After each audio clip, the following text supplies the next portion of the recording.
amma dubbii waaqayyoodha gabaabaatti walii wajjiniin dhageenya macaafa qulqulluu keessan warri qabatanii jirtanii wangeela Maatiyos boqonnaa 5 lakkoofsa 13 kaasee isa jiru walii wajjin dubbifna ulfina dubbii waaqayyootiif lafaa kaanee dhaabanneetu sagalee waaqayyoodha walii wajjiniin dubbifna wangeela Maatiyos wangeela gooftaa keenya Yesuus Kiristoos isa Maatiyos barreesse boqonnaa 5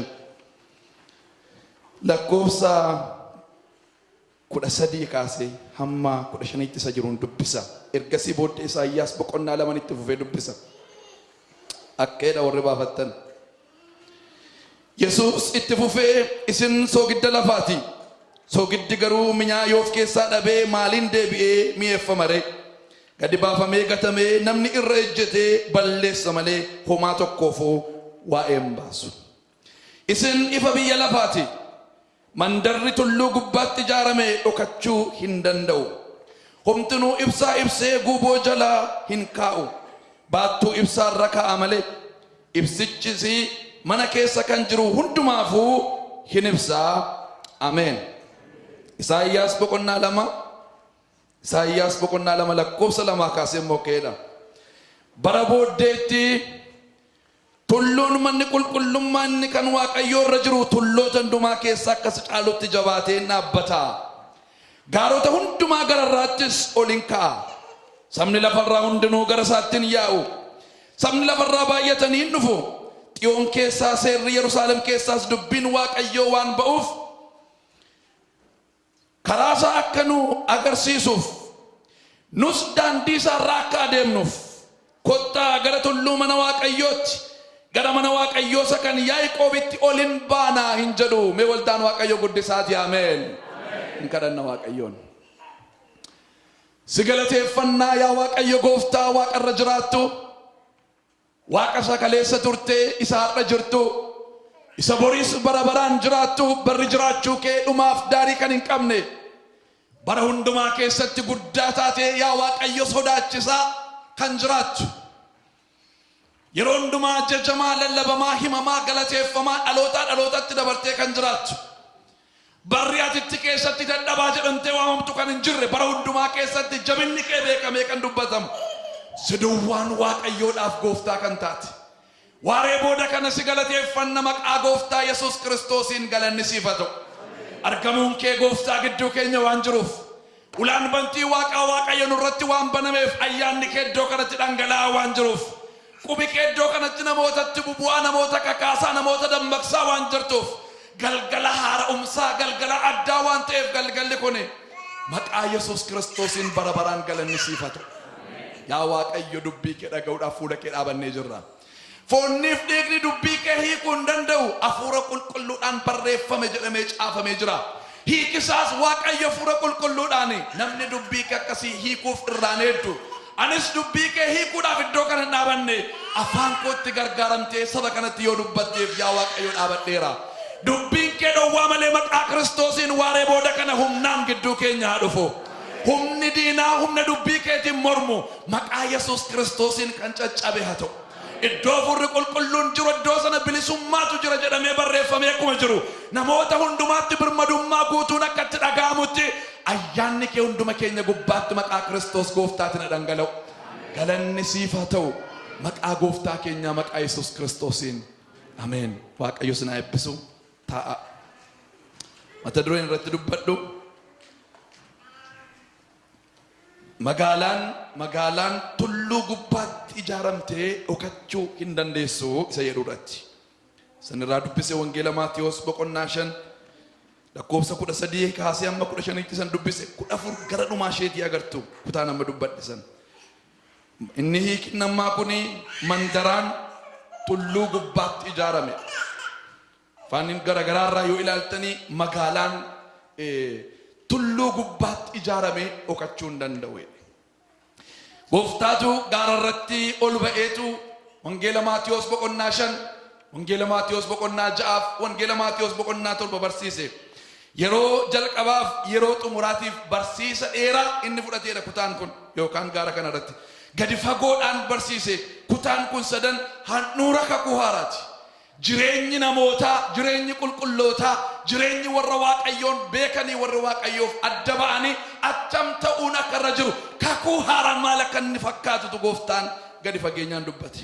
Kakuu moofaadhaaf kakuu haaraayyuu wal bira qabee haasa'e kutaa kana keessatti bal'isee kakuu moofaan akka jedha seerri durii akka jedha amma immoo akkasan jedha jedheetu haaraa ta'uu isaatu hime gooftaan iddoo sanatti. Kanaaf bu'uura jireenya waldaa kiristaanaati.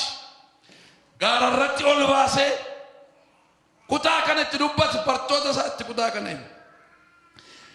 Wanta inni gaara irratti barsiise keessaa iyyuu boqonnaan 5 lakkoofsi 13 amma 15tti kan jiru kuni sammuu namootaaf iyyuu ulfaataan amananii fudhachuun. Sababiin isaa tokkoffaa maa jedhee isinii ifa biyya lafaati ifan isin godhan jenne kakuu miti kun. Isinii ifa biyya lafaati Israa'eloonni saba kophaa jiraatudha akka inni kophaa jiraatu waaqayyooti itti hime saba kaanii wajjin akka inni wal hin makne intala isaanii ormatti heerumsiisanii ilma isaanii orma keessaan fuusisanii ormaa wajjin ta'anii nyaatanii ormaa wajjin ta'anii dhuganii ormaa wajjin wal hin makanii saba kophaa jiraatudha Israa'el. Saba kophaa jiraatudha. Hamma gaafa gooftaan dhufeetti iyyuu saba kophaa jiraatudha. Qodaa warri kaan itti nyaatan qodaa warri kaan keessaa dhugan itti dhugan mana tokkicha keessa warra kaanii wajjin hin jiraatu Israa'el. Gooftaan gaafa dubbatu garuu waan saba tokko duwwaa dubbata miti waan biyya lafaa guutummaa dubbata. Hallelujah. Isinii jedhe ifa Israa'eliin jenne isinii jedhe ifa biyya lafaati. Biyya lafaa guutummaa ibsuu kan danda'u ayyaanatu isin keessa jira. Waan isin dinqu keessaa bartooti isaa kuni Yihudaarraa kan hafe hundumti isaanii warra Galiilaati. Yihudaa isa gooftaa dabarsee kenne duwwaatu Galiilaarraa dhufe. Yihudaarraa dhufe malee warra Galiilaati. Warri Galiilaan immoo warra tuffatamoo Israa'el gidduutti iyyuu Galiilaan hin tuffatamu. Kanaaf warra tuffataman kanaanitu isiniidhaan biyya lafaa guutummaa ibsuu kan danda'u ayyaanatu isin keessa jiraadhaan. Attamitti kana amananii fudhatu. Tokkoffaa seerri isaan dhowwannu saba kophaa jiraatudha. Attam goonee saba biraa keessatti ibsuu dandeenya. Lammaffaa immoo anuma kanatu biyya lafaa ibsuu danda'a inni jedhu amananii fudhachuun isaa nama rakkisa. Eeyyee jedhe gooftaan. Sumatu biyya lafaa guutummaa ibsuu danda'a. Mee guddisaati ameen. Har'a siin jedha Waaqayyo. Arasin jedha dargaggeessa kan ofiin jettu ani ganaadha kan jettu ganaa miti jedha Waaqayyo. Situ biyya lafaa ibsa andulloomera sichi maan gatii qaba kan jettu lakkeeti sichi gatii qabda biyya lafaa ibsuu hin dandeessaa jedha Waaqayyo. Hallelujah. Situ biyya lafaa ibsa. Akkeedee gooftaan ibsaa kana gaa'e guuboo jalan kaa'inaa. Amma ibsichi boba'uu duwwaa miti jedha. Si'a tokko ibsaan boba'aa jiran. Maal tajaajilaan jiran, maal waldaa dhaqaan jiran, maal kurnaffaa koo kennaan jiran, maal godhaan jiran, aktivitii waldaa keessaa godhaan jiran, inni duwwaan ga'aa miti jedhe gooftaan akka jedhe ibsaanii amma ibsaa keessan hin dhaamsinaa miti. Ibsaa keessan qabsiiftanii ibsaan qabateera jechuudha. Ibsaan boba'eera jechuudha. Iddoonni kaa'amuudha garuu posiishinii isa. Iddoonni kaa'amu guuboo jalan kaa'inaa guuboo jala taa'ee ibsaan ifuu danda'a. Garuu eessa jira guuboo jala jira iddoonni ta'a guuboo jalan kaa'inaa. Guuboo jalan kaa'uudhaa maalu? Guuboo jalan kaa'in gooftaa jedheen ana miti jarana waldaa humna wangeelaa miti eewu jedhe tan gooftaa jedhe Yesuus jedhe guuboo jalan kaa'inaa. Namoonni biyya lafaarra jiran ibsaasi keessaatti fayyadamuudhaaf mirga guutuu qabu. Ijechuun hin danda'amu sababiin isaa ibsaan suni Kiristoos waan ta'eef Kiristoosiin nama dhoowwachuu hin dandeenyu. Kiristoosiin nama diduu hin dandeenyu. Si keessa taa'ee isa sanatti fuu barbaadan. Kanaaf namoonni biyya lafaarra jiraatan hundumtuu mirga ifa si keessaatti fayyadamuudha. Mirga ifa si keessaatiin tajaajilamuudha qabu. Guuboo jala yoo keessa garooti mirga sana daangessiti ati. Kanaaf irraa fuudhi guuboo ibsaa koorraa jedhe gooftaan. Raafuri guuboo. Si'a tokko fi keenyan jaallanneetu ibsaa bobeessineetu guuboo jala keenya maal bobaa jira. Bobaa jiraachuun isaa uumaa gooftaan gammachiisu. Nama meeqatu ibsaa sanatti fayyadameedha. Si'a tokko guuboo ofuma keenyaatu irra keenya heeyyamnee jaallannee tun beekin yookaan immoo haala garagaraatiinis dirqamnee ni kaan immoo fedhee guuboo irra kaa'a. Si'a tokko immoo namootatu guuboo namarra kaa'a. Guuboo namarraa ka'an. Ammas namoonni guuboo namarraa ka'an sitti gaafatamummaa si'uma ibsaan kee karaa kamiinuu guuboo jala kan teenye godhuun dirqama keeti. Boor sababa dhiyeessuu hin dandeessu. Abalutu narra kaa'een hin hojjetu. Laamee jiran sababa dhiyeessuun utuu danda'ameeti mee namichi inni warqeen tokko itti kenname yookaan immoo meetiin 1,000 itti kenname sun sababa inni dhiyeesse qobsaadha guddaadhaati ansin sodaadhe. Narkatti bannaa mi'i kun baduu kootireen qodaan kee akka badu waan hin barbaannee fi moofaadhaan mareen naqee awwaale waa kaa'uu beeka namichi irkatti moofofne irkatti sibiilofne hin bannettuun jalaananne horiin isaan hir'anne kuma fuudhee 9,999 hin geessine guutuusaa haaraasaa utuu irraan cabin utuu sibiilla'initu fuudhee kenne maaliif ennaan sin sodaadheeti sodaachisaadha jedheen sababa qubsaa mitetti kun. Garuu sababi dhiyaachuu hin danda'u gooftaadhaaf ifni si keessaa ifuutu irra jira jedha gooftaan. Lammaffaa keedhee gooftaan isinii jedhe soogidda biyya lafaati jedhe. Waa'ee soogiddaa duwwaatu hin dubbadhu gaarii ture. Bal'aadha waa'een soogiddaa. Soogidda biyya lafaati jedhe biyya lafaa kana kan mi'eessu isinii isin malee biyyi lafaa kun hin mi'ooftu jedhe. Soogiddi garuu yoo mi'aa of keessaa dhabee jedhe homaaf waa'een baasu jedhe. Gadi baafamee gatamaa ergasii booddeemu namoota irrajjatamaa. Ittoon abdii qaba. Ittoodhaaf abdiinsaa soogidda. Soogiddi yommuu ilaalame yommuu ta'e abdii qabda soogiddan sitti naqaadha namittoodha. Soogiddi yommuu dhaabbat abdiin qabu sababiinsaa soogidda waan ta'eef. Kanaaf akka jedhe gooftaan isin soogidda biyya lafaati. Har'a anaaf isiniin jedhe soogidda Oromoo duwwaa miti. Soogidda saba tokko qomoo tokko yookaan maatii keenya duwwaa miti. Soogidda waldaa keessa jiraannu duwwaa miti. An soogidda humna wangeelaa duwwaa miti. An soogidda waldaa humna wangeelaa duwwaa miti. Soogidda saba Oromoo duwwaa miti. Soogidda biyya lafaati. Ameen. Hunduma keenyaan jira saba hundumaa kanatti waama gooftaan. Soogiddi garuu yoomiyaaf keessaa dhabeedhe. Gadi baafamee gatamaa. Eenyuyyuu gadi baafamee gatamuu hin barbaadu. Isan dubbachuu barbaadu. Isin jedhe mandara gaara gubbaatti ijaarameedha. Iddoo isaa hima. Tulluu irratti kan ijaaramti magaalaan immoo dhokachuu hin dandeessu. Inni kaabaa inni kibba ba'aa inni lixaa golee arfanoo kan jiran warri dhiyoodhaa warri fagoodhaa magaalaa ishee tulluu irratti ijaaramte hin argu sababiinsaa iddoo isheen irra teessetu akka isheen iddoo hundumaatti argamuu dandeessu godhee iddoo sanarra kaa'e sababa ta'eef. Isinii jedhe gooftaan magaalaa tulluu gubbaatti ijaarameedha dhokachuu hin barbaaddu yoo ta'e hin dandeessanii iddoon irra sin kaa'ee iddoo dhokachuu hin danda'amu. Waldaasaa gooftaan eessa kaa'e yoo jettanii gaararra kaa'e tulluurra kaa'e eessatti eega waldaasaa yoo jettanii tulluurratti eega. Kanaaf har'a Waaqayyo kottaa gara tulluu kootti ol baa'edha. Gara tulluu kootti ol ba'a. Akka jedhe Isaayyaas bara booddeetti jedhe bara booddeetti tulluun manni Waaqayyoo irratti ijaarame tulloota hundumaa caaleetu ol baa'e. Gaarri manni Waaqayyoodhaa irra taa'u jedhe gaarota hundumaa caaleetu ol baa'e. Yoom jennaan bara booddeetti yeroo isaa hime. Barri booddee yoom yoo jettanii gaafa gooftaan dhufee kaasee isa gooftaan kaan dura dhufe alatee kaasee hamma gaafa gooftaan deebi'ee dhufutti barri jiru bara booddee jedhama. Bara booddee jedhamee isa beekamu keessaayyuu waggaa 2,000 jiraatameera. Kanaaf bara booddee keessaayyuu bara booddee keessa jiranuma. Bara sadhumaa keessaa gara sadhumaa. Yeroo kun yeroo maaliif yeroo yoo jettanii yerootti tulluun manni Waaqayyoodhaa irra jirtu tulloota hundumaa caalee yeroo inni itti ol ba'u. Gaarri manni Waaqayyoo irra taa'ee jiru gaara hundumaa caalee yeroo inni itti ol ba'u. Namoonni fagoodhaaf dhiyoodhaa arganii gara mana Waaqayyootti yeroo isaan yaa'an walitti himanii kottaa gara tulluu mana Waaqayyoo innannaa gara mana Waaqayyoo isa kam isa kan Yaaqoob.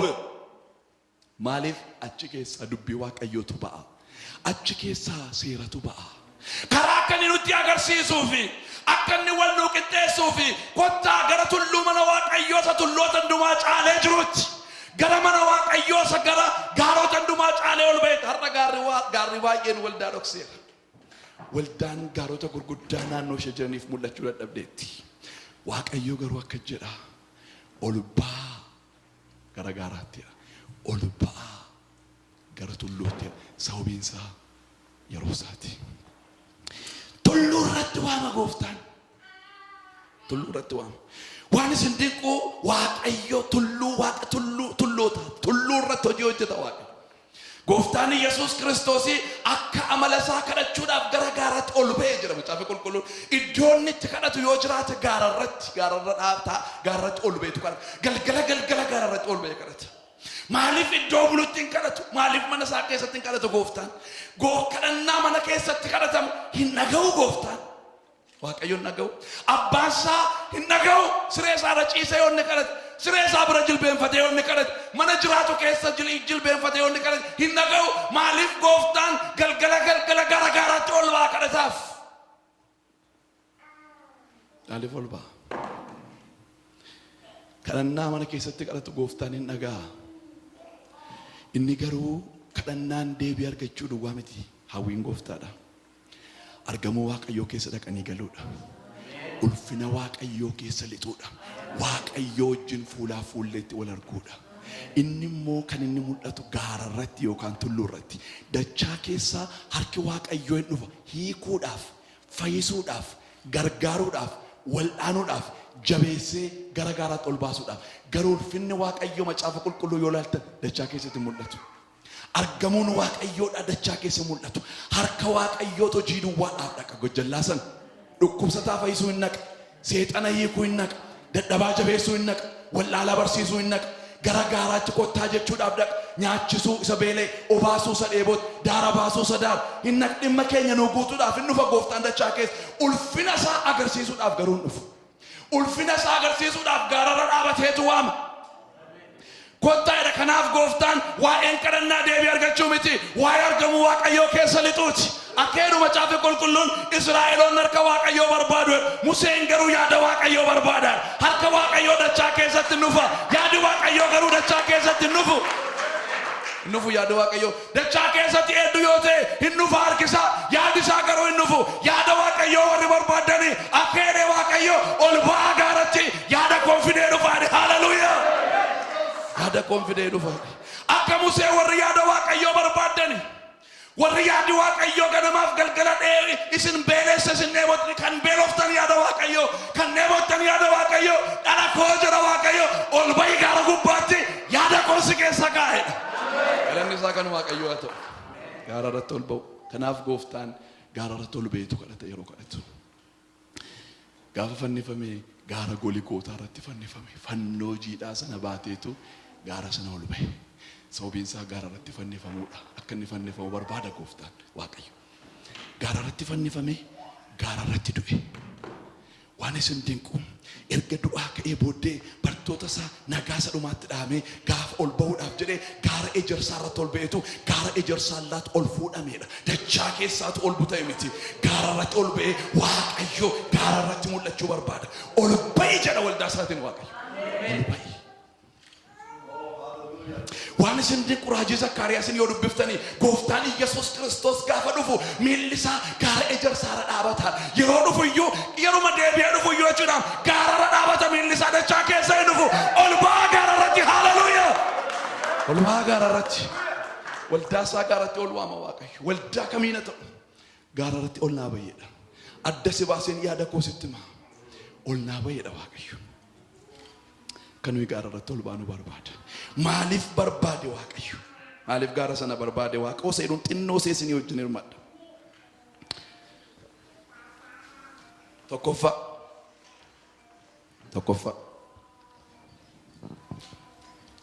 dubbii Waaqayyootu dubbii jireenyaatu humnaan gaara irratti dhufa. Israa'eloonni erga karaa jalqabanii akkeedhan Israa'eloonni Museedhaan yaa Musee jedhaniin waan ilaallu barbaanna. Kanaaf iyyuu maal godhe jedhaniini waan nu dura adeemu waan ilaallee adeemnu nuu fidi jedhaniin. Sababiin isaa waggaa 430 saba isaan gidduu jiraatan waan ijaan argamutu waaqessu waan ta'aniif. Waa arguu barbaanna. Nu amma tunni galaana gargar kutuu agarreerraa utuunni maannaa garroobsuu agarreerra tuunni bishaan nagaa keessaa burqisiisuu agarreerra garuu isa dhufee akka godhu nagarru bishaanoo burquu agarra agaaruu kuttaa bishaantu burqa harka kee ol kaaftee galaanatu gargaarame amma garuu waa inni dhufuu inni ilaaluu barbaanna jedhan waa ilaaluu barbaanna jennaan Museen yaada kana fuudhee naqee Waaqayyoon gaafadhaa dheetu gara gaaraatti ol ba'eedha silaa yaadi Waaqa hudachaa keessatti nuuf ol ba'eedha gara gaara Siinaatti Museen Waaqayyoon gaafachuu ol ba'e halkan 40 guyyaa 40tu achi taa'ee jedha yeroo sana Waaqayyo gabatee lama fuudheetu abboommota kunnan quba isaatiin irratti barreesseetu Museetti kenne hin dhufe Waaqayyo gaara sana irratti gaara Musee ol ba'e irratti waan dura deemu barbaadaa sabi koe waan ittiin jiraatu barbaadaa sabi koe waan ittiin bulee oolu barbaadaa ilaa Musee isa kana jedheetu barreessee itti kenne Waaqayyo gaara irratti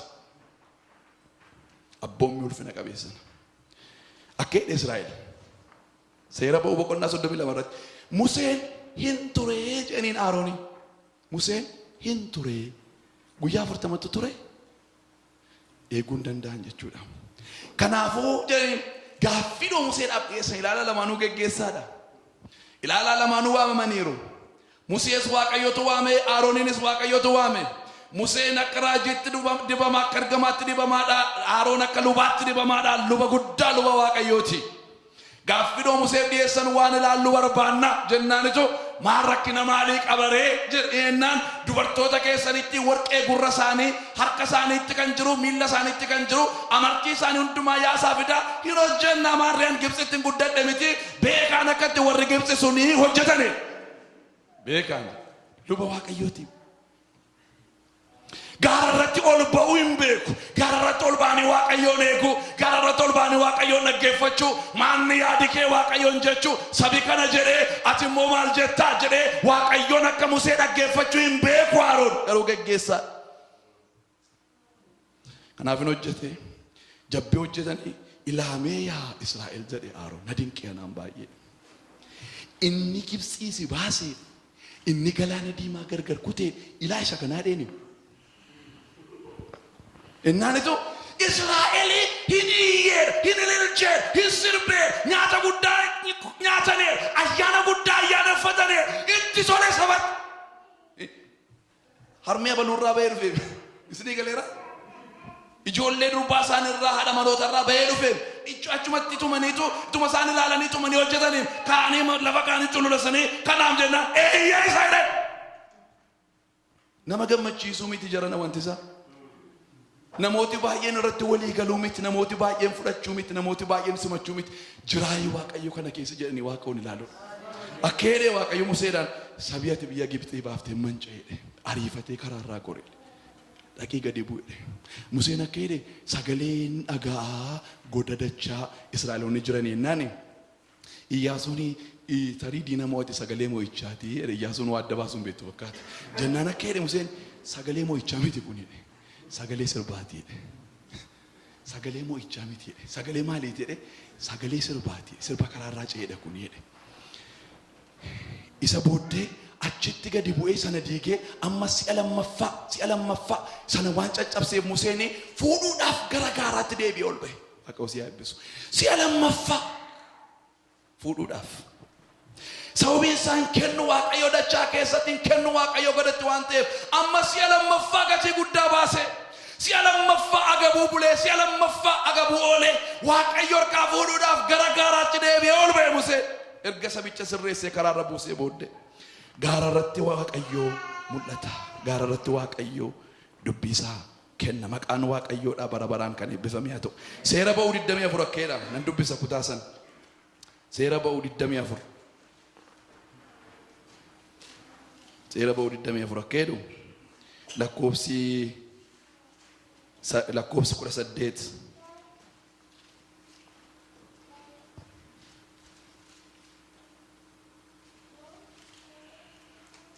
Museen tulluu sana irratti ol ba'e duumessa sana gidduu lixee guyyaa 40 halkan 40 tulluu sana irra ture jedha gidduu lixeetu guyyaa 40 halkan 40 seera ba'uu 32 immoo lakkoofsi 32 liifam 34 lakkoofsa 2 hamma borittis qophaa'a ganama gara tulluu Siinaatti ol ba'iitii gubbee tullichaarra dhaabadhuutii na eegi. Waaqayyo waldaa isaatiin kan inni jedhu isa kana. Yeroo sanatti Waaqayyo iddoo sanatti dubbii isaa humnaan fida. Dubbii isaa humna guddaadhaan fida. Seera ba'uun 19 lakkoofsi 3 immoo keedha. Seera ba'uu 19. Museen yommuu tullicha irratti Waaqayyo biraa dhaquudhaaf ol in ba'e. Waaqayyo immoo tulluurraa Musee waamee isa kanatti fufee jiru Israa'el sanyii Yaaqoobitti himi jedheen gaafa Museen dhaqee ol ba'u Museen Waaqayyo bira dhaquudhaaf jedha. Gaarri inni kakuu moofaa sun egaa gaaruma safiisii kaalee olitti ba'anii har'a Waaqayyoon inni itti nu waamu gaara olitti wayitti ol baanee akka nu isa gannuuf miti. Gara gaara hafuuraatti akka nu ol baanuuf itti nu waama Waaqayyo. Inni lammaffaa mul'atatu kennama. Waaqayyo mul'ata kenna namoota gaara gubbaatti ol ba'aniif. Dachaa keessatti mul'atan fidu Waaqayyo. Mul'ata Waaqayyoo fochuudhaaf mul'ata Waaqayyo jireenya keessaniif qabu. Mul'ata Waaqayyo maatii keessaniif qabu. Mul'ata Waaqayyo waldaa keessaniif qabu. Mul'ata Waaqayyo saba keessaniif qabu. Mul'ata Waaqayyo jabana keessaniif yookaan jarraa keessaniif qabu yoo barbaaddanii gara gaaraatti ol ba'a. Waaqayyo gaara hafuuraa sana irratti dhufeetu maal godha? Mul'ata kenna. Seera ba'uu boqonnaa 25 lakkoofsa 40 dhattanii yoo laaltanii, seera ba'uu boqonnaa 27 lakkoofsa 8 dhattanii yoo laaltanii, akkeedee Waaqayyo Museedhaan akka isa gaara irratti ol baatee yookaan tulluu irratti ol baatee ol si baasee mana qulqullummaa isa Waaqarraa sana sitti argisiiseet gadi bu'iitii naa ijaari jedheen. Gara gaaraatti ol baaseetu mana qulqullummaa isa Waaqarraa itti agarsiise. Waaqayyo Museen ilaali jedheen. Keessa isaa, ala isaa, duuba isaa, dheerina isaa, bal'ina isaa hundumaa itti agarsiise. Erga itti agarsiisee booddee akka isa argiteetti gadi bu'ii dhaqee naa ijaari jedheen. Akka barbaaddetti ijaari hin jenne. Akkasitti toletti akkasitti fakkaatetti bareedaadha itti akka yaaddetti dhaqee ijaari hin jenne. Akka sabii Israa'el barbaadetti dhaqee ijaari hin jenne. Akka san tulluu irratti ol si baasee sitti agarsiisetti dhaqee ijaari jedheen. Kanaaf tulluu irratti Waaqayyo mul'ata kenna. Maqaan Waaqayyoodhaa bara baraan kan eebbifame haa ta'u. Tulluu irratti Waaqayyo mul'ata kenna. Sadaffaa wanti mana Waaqayyoo ijaaramuudhaaf barbaachisu hundumaa gaara gubbaatti yookaan tulluu irratti kenna Waaqayyo. Manni Waaqayyoo akka inni ijaaramu maateeriyaalii mana Waaqayyoof qodaa mana Waaqayyoof barbaachisu namoota mana Waaqayyoof barbaachisan kan isaan argaman kan isaan fuudhaman tulluu irraati warra gaara irra jiran keessaati.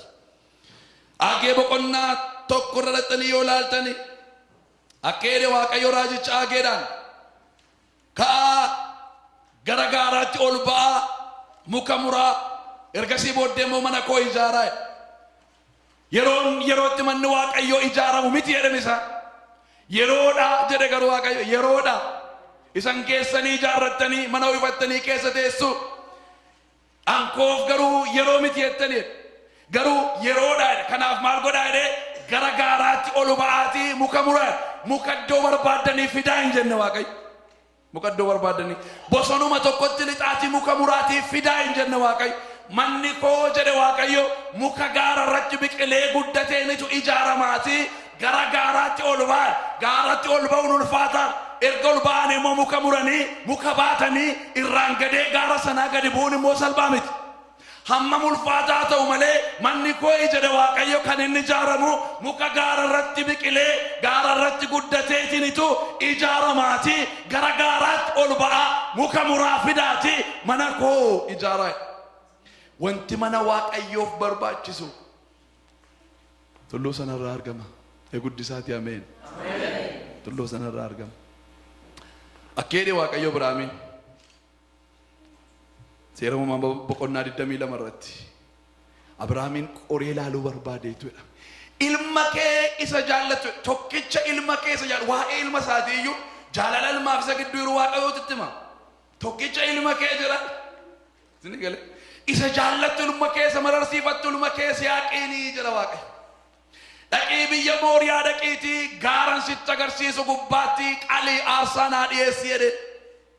Haa ta'uu jedhe Waaqayyoodhaan ilma tokkicha Waaqayyoof qalu. Waaw! Ilma tokkicha, ilma waggaa dheeraa eegan, ilma waggaa dheeraa isa boossise, ilma waggaa dheeraa boqqoosa boossise. Yoomii jedhee isa bara dheeraa eege ilma isaa. Dhufee argatee guddatee jala kurkuruutti erganni kee tiineejarsiidha yeroo sana. Mucaan kollee achi hin geenye umurii sanatti ijoolleen immoo itti namatti tolti laata.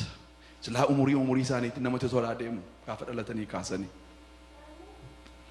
Ilma isaa kanatu fuudhee Waaqayyoof dhiyeessuudhaaf sababiin isaa Waaqayyotu barbaade. Abboomamoo akkasii Waaqayyo nuuf haa kennu.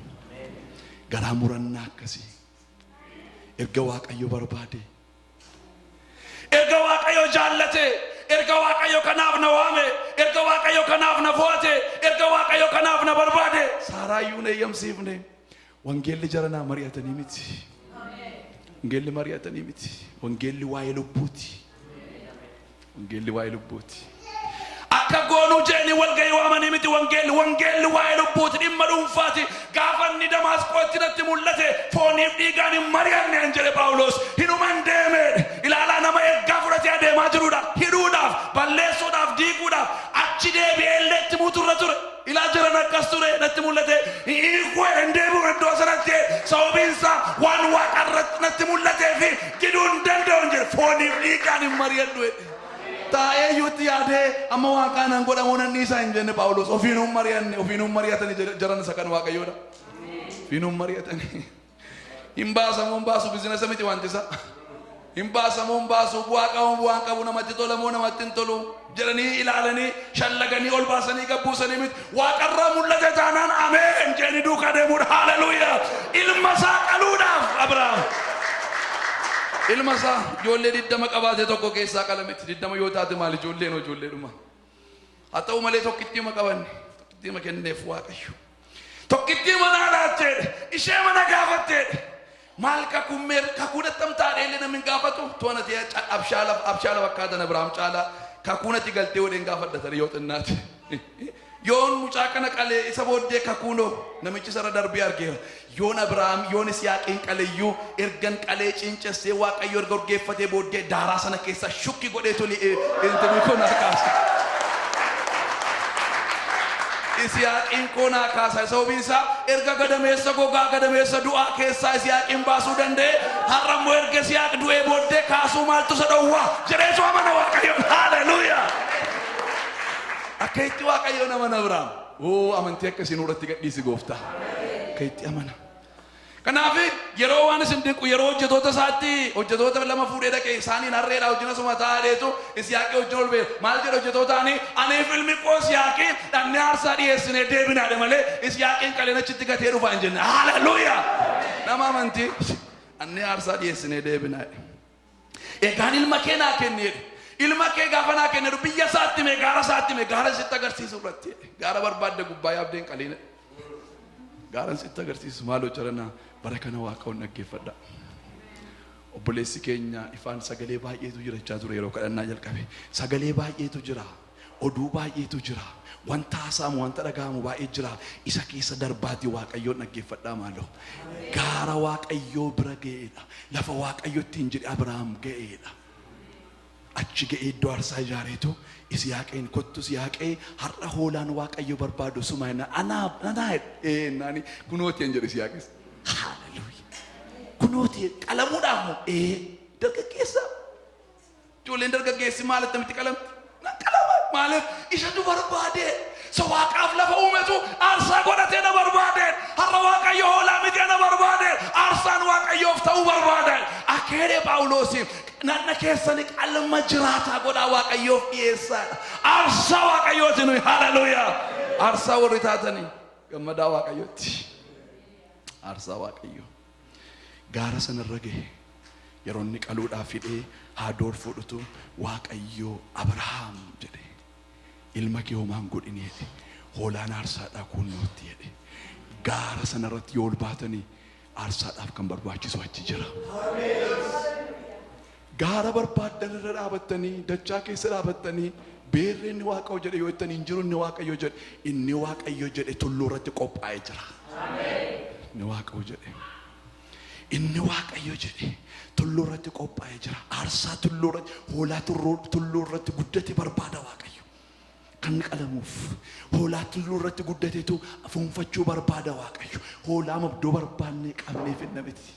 Ergaan irraa cimaadha jiran. Manni Waaqayyoof kan barbaachisu hundumtuu achirratti qophaa'ee jira. Ol ba'aa jedha Waaqayyo. Yeroo sana isin gaara irratti qopheessan isinii gadhiisa. Arfaffaa.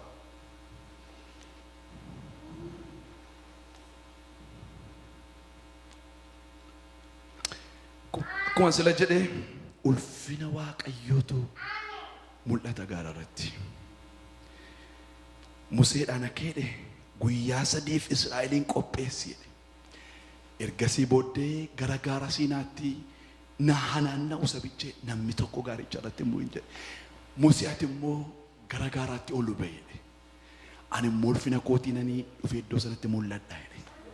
Museen guyyaa 3 saba qopheesse. Israa'eliin qophaa'ee Waaqayyoon arguudhaaf. Hin naanna'ani gaarichatti horiin hundumtuu uumamuun hundumtuu gaara sanarraa dhowwamanii. Waaqayyo duumessaan dhufee gaaricha irratti gadi bu'e. Gaarri sun hin aaree jira. Duumessi guddaan dhufee gaara sanatti uwwisee jira. Ulfina Waaqayyootu iddoo sanatti gadi bu'e. Museen achirratti Waaqayyoon arge. Ulfina Waaqayyoon arge. Ulfina koo mul'isaa. Gara gaaraatti ol ba'eedha Waaqayyo. Waan isin dinqu Eliyaasii macaafa moototaa isa duraa boqonnaa 18 dhaxxanii yoo laaltanii ka'iitii Akaab mootichatti of mul'ise. Yeroon dhokannaan ga'e dhokannaa waggaa 3 walakkaa booddee yeroon dhokannaas jireedha. Ngee mul'ise. Dhaqi immoo mana mootummaatti itti mul'adhu hin jenne. Mootii barbaacha kan naqan mana mootummaatti. Inni garuu mootii wajjin wal arguutu hin taane kaayyoon isaa Waaqayyo wajjin wal arguudha. Namicha mana mootummaa keessaa hojjetu hojii erga wal argee booddee gaara Qalmeriyoos gubbaatti mooticha waamachitti hin argama. Haaleluyyaa. Mootota gara gaaraatti ol waamalee mana mootummaa isaanii yoo dhaqanii ulfina isaanii irraa kan hafe Waaqayyo iddoo sanatti mul'atu. Gaara irratti mul'ata Waaqayyo. Haaleluyyaa. Gaara Qalmeriyoos gubbaa dhaqee dhaabate. Mootichi iddoo sanatti dhufe. Sii kan Israa'el rakkisu jennaan hiikoo siif hortee abbaa keetiiti. Namni gaara irra jiru jajjabinaan dubbata. Gaara irratti ol baanaan sodaa malee jiraattu. Yaaddoon qabdan yoo biyyi lafaa galagaluuf jedhanii haadha qokaa ani isatti nama ni beekaa namni gaararra jiru. Gaararri iddoo sochiin hin jirre, iddoo sodaan hin jirre, iddoo yaaddoon hin jirredha gaararra. Haaleluyyaa.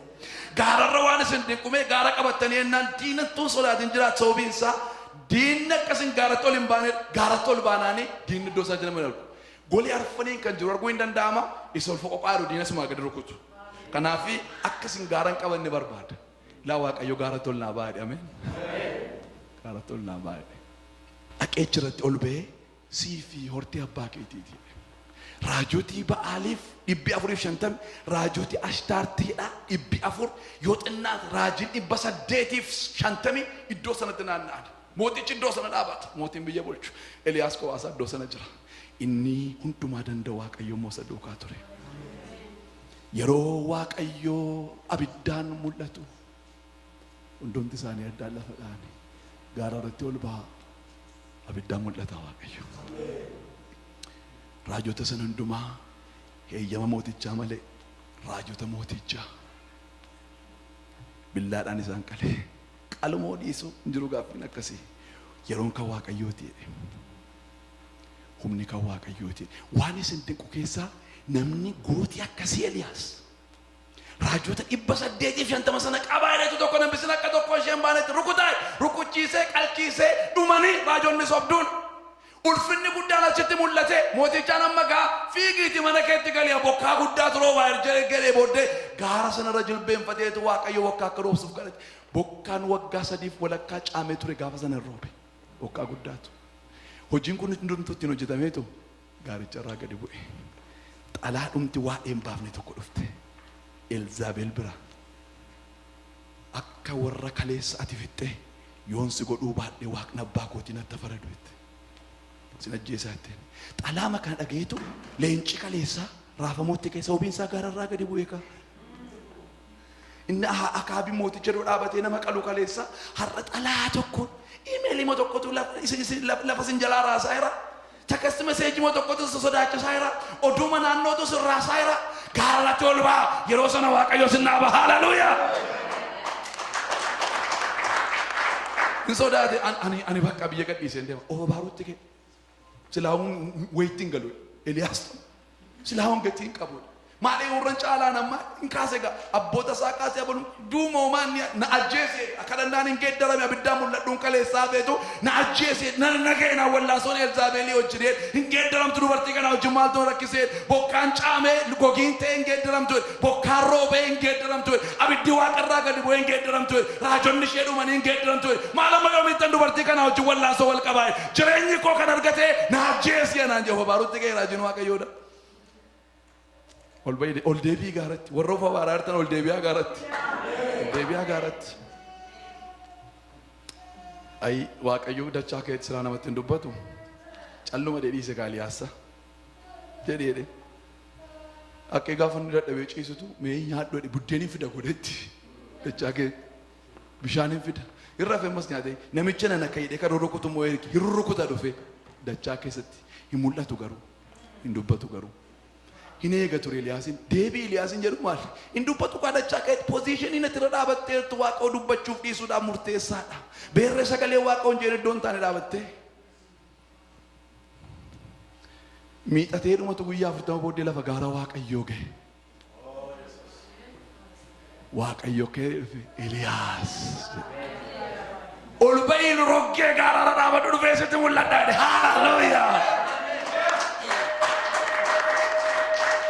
Eliyaas jedhe Waaqayyo ol ba'i roggee gaararra dhaabadhu sittin dubbadha yeroo callisuudhaan ga'e sittin dubbadha ol ba'i roggee gaararra dhaabate gigirsaa dhufe abiddi Jiraayas keessatti jiru guyyaa 40 dura abiddaan mul'ateera abidduma arge duukaan fiigu namichi hubataa Jiraayii keessa jedhee ilaala jiru jedhe dabarse lafa socho'e lafin sochoosa Waaqayyo garuu gaafsan lafa isaa miti kan sochoose dabarse bubbeef qilleensa jabaatu dhufe baraka kwaaraa keessa hojii erga boota boqonnaa lamarratti bubbeedhaan mul'ateera gaafa sana keessan ture Waaqayyo dabarse sagal qilleensa bareedduu tokkotu dhufe shuf jetti waan Waaqayyo keessa jiru fakkaattu gaafa laalu keessa jira Waaqayyo geggeessuun silaan attaafu ishee kana keessa illee taa'e ishee Waaqayyo keessa jirtu kana keessa galanni isaa kan Waaqayyo haa ta'u ishee kan Waaqayyo keessa illee taa'e suutoo jetti namni tadhi duukaan fiiguta.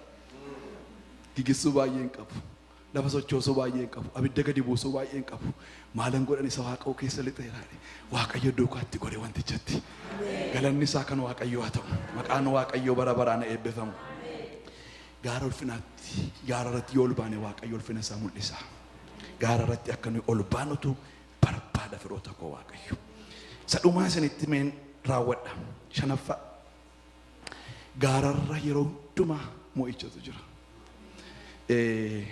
Seerri ba'uun boqonnaan 17 lakkoofsa 8 yoo ilaaltanii Filisxeemotatu dhufee Israa'eliin loleedha. Yeroo sanatu dafeetu Museen akka jedhe Iyyaasu jedhe ati jedhe loltoota fudhadhuu gadi bu'u jedhe Filisxeemota rukutii ati dhaqee jedhe ani immoo eessa nagadhe hin jettanii maal?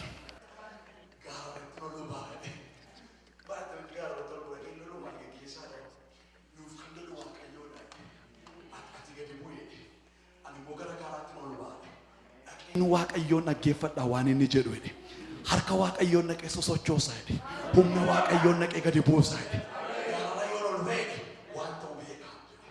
haleluuyaa ani oloon baa gaaratti jedhe yaaddoon hin jiru sodaan hin jiru abdii kutannaan hin jiru ani beeka akkaataa lolichaa olaan ba'aa gara gaaraatti jedhe ol ba'e Museen harka isaa ol kaase gaararra dhaabate nama waan ta'eef hin dadhabe yeroo inni dadhabee gadi buusu Iyyaasuun godaan rukutamte edaa jabina Iyyaasuu miti kan godaa waatum Iyyaasuun nama dhaabata malee sinii galee inna rukutamaan fakkaata Iyyaasuun bilbilli hin jiru leeti gaafsan itti akka isaan kominikeetii godhan hin beeku hafuura qulqulluu kanaaf galanni isaaf haa ta'u rukutamaa yeroo Museen ol kaasa gaafa dadhabutu uurasiin jira asiin immoo aaroon jira harka ol kaasanii meegattaa nuyyuu ol kaafnaan jenne sababiin isaa Waaqayyo geggeessaa kaa'e isuma kan ol kaafnaadhani asiif asiin ol kaasuutti ka'an yeroo sana Waaqayyo mo'icha kenne mo'ichatu jira. Gaafati gaara irratti ol baatu. Maqaan Waaqayyoodhaa bara baraan kan eebbifame haa ta'u. Waan natti tolumee akkana isinitti hin fixaagan.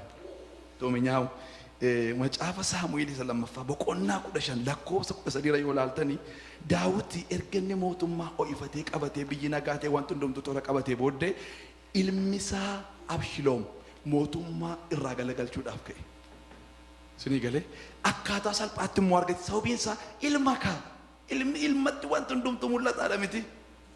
Diinni ilmaan dhufnaan diinni obboleessaan dhufnaan rukuttaa cimaa nama rukuta jiran. Diinni obboleettiidhaan dhufnaan rukuttaa cimaa nama rukuta. Kanaaf rakkinni waldaa keessatti ka'u yeroo baay'ee salphaan ta'u. Sababiin isaa obboleessaan dhufe ka. Obboleessaan dhufe dhoksaa mana Waaqayyoo beekee dhufe waan ta'eef. Abshiloomii man achuma jira sababa ta'eef battalumatti yaadi namootaa Abshiloom duukaa luucha. Daawit mootummaa gadhiiseetu bahe. Yeroo bahu miilli isaa duwwaadha. Kopheen ittiin jiru. Mootiidhaan beekama. Wayyaa haguuggateedha. Akka gaddaatti. Wayyaa haguuggateedha. Gara gaaraatti ol ba'eedha. Gara gaara ejersaatti. Namni yeroo gaddu silaamee dachaatti gadi bu'ee yeroo baay'ee bara biyya kanaamee namni gaafa ittiin tolle biichii bira dhaqee taa'ee yaada cabsadhee deebi'aa gadi bu'u. Inni garuu yeroo rakkina kanaattis gadi hin bu'e. Yeroo yeelloo kanattis gadi hin bu'e. Yeroon kun yeroo salphinaatti gadi hin bu'e. Ilma ofii dhalchinna irratti ka'ee gadi hin bu'e. Isa duwwaan goone Abshiloom. Saajitoota isaatii wajjin ciise kan abbaa isaatii wajjin salphina guddaadha Israa'el keessatti. Salphinni amma kana ga'u mana koorratti ta'eeraadha. Garuu gadi hin bu'u ammayyuu jedhe ittoon ol ba'a gara gaara Waaqayyootti jedhe. Maqaan Waaqayyoo galateeffamu. Kopheen ittiin jiru kopheen ittiin beera. Miilli koo duwwaa ta'u garuu magaala sanaatti ol ba'a. Wayyaa mootummaa ofirraa baaseera. Gaabii haguuggatee deema. Gaabii haguuggadheen gara gaara Waaqayyootti ol ba'a. Tu gara gaaraatti ol deemuutu. Ahitoofel jechuun nama gorsisaa akka gorsa Waaqayyoodha macaafa qulqulluun. Isa gorse jennaan dhumeera. Akka inni gorsetti dhaqeetu taargeettidha namichi. Sinii galee. Ahitoofeeti Abshiloomii wajjin jiraadhanii totoonni gaaratti ol baaranii dhufanitti man. Ahitoofeelii Abshiloom ilma kee wajjin jira. Kana jechuun maal jechuudha? Dhumeera waa'ee mootummaatti deebi'uu keetii nama dubbiinsaa akka dubbii Waaqayyoo ta'etu gara Abshiloom godhe jedhanii dhufanii garaa kutan. Isa dhaga'e ammayyuu garuu magaalaatti ol deema. Haleluuyaa! Isa dhaga'e ammoo namichi garuu magaalaatti ol deema. Hin yaaddeessu waa'een Ahitoofel akka jedhe yaa Waaqayyoo jedhe gara gaaraatti ol deema. Yaa Waaqayyoo jedhe tuma gaarri naa jiraateesiyyuu akka jedhe yaa Waaqayyoo jedhe yaada Ahitoofeliin duwwaa godheedha ol deema. Haleluuyaa! Gaafa inni dhaqee roggee gaara irra ga'u yaada Ahitoofeliin duwwaa godhe Waaqayyo. Abshiloom yaada Ahitoofeliin erga dhaga'ee booddee Ahitoofel akkaataatti mooticha dhaqanii harkatti qabuu hin danda'amutti. Akka sanatti yoo deemanii dhugumatu ta'a wantichi.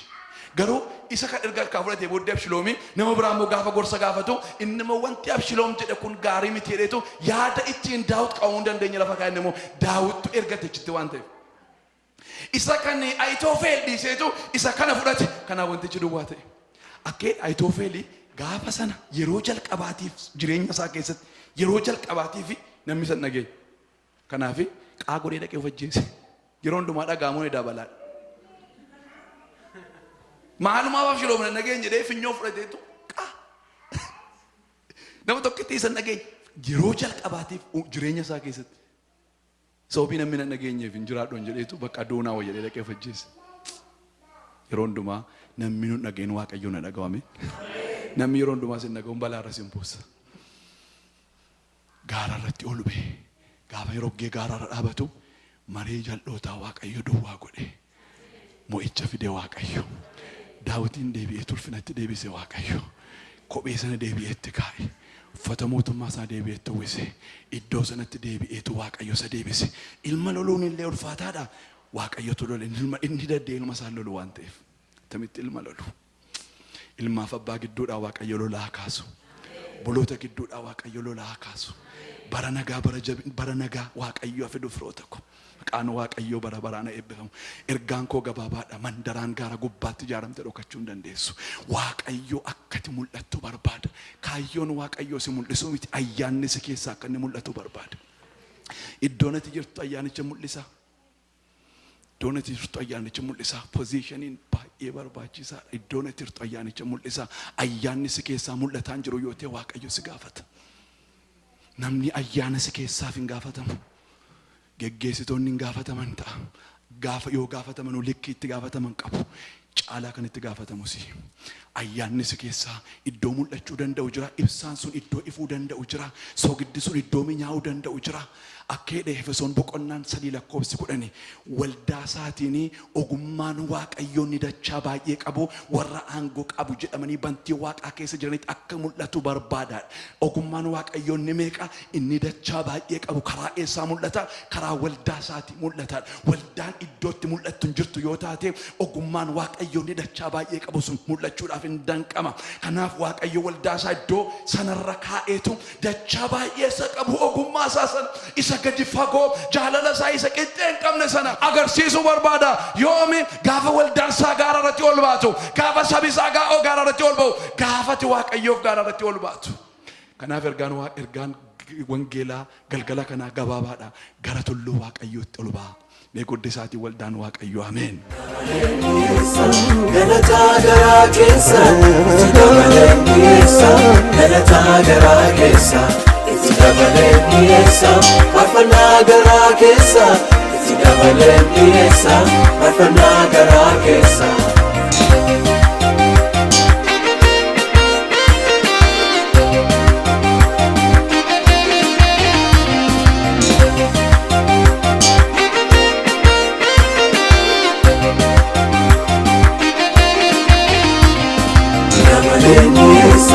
Galataa garaa keessa itti dabaleen dhiyeessa. Galataa garaa keessa itti dabaleen dhiyeessa. Faarfannaa garaa keessa itti dabaleen dhiyeessa. Faarfannaa garaa keessa.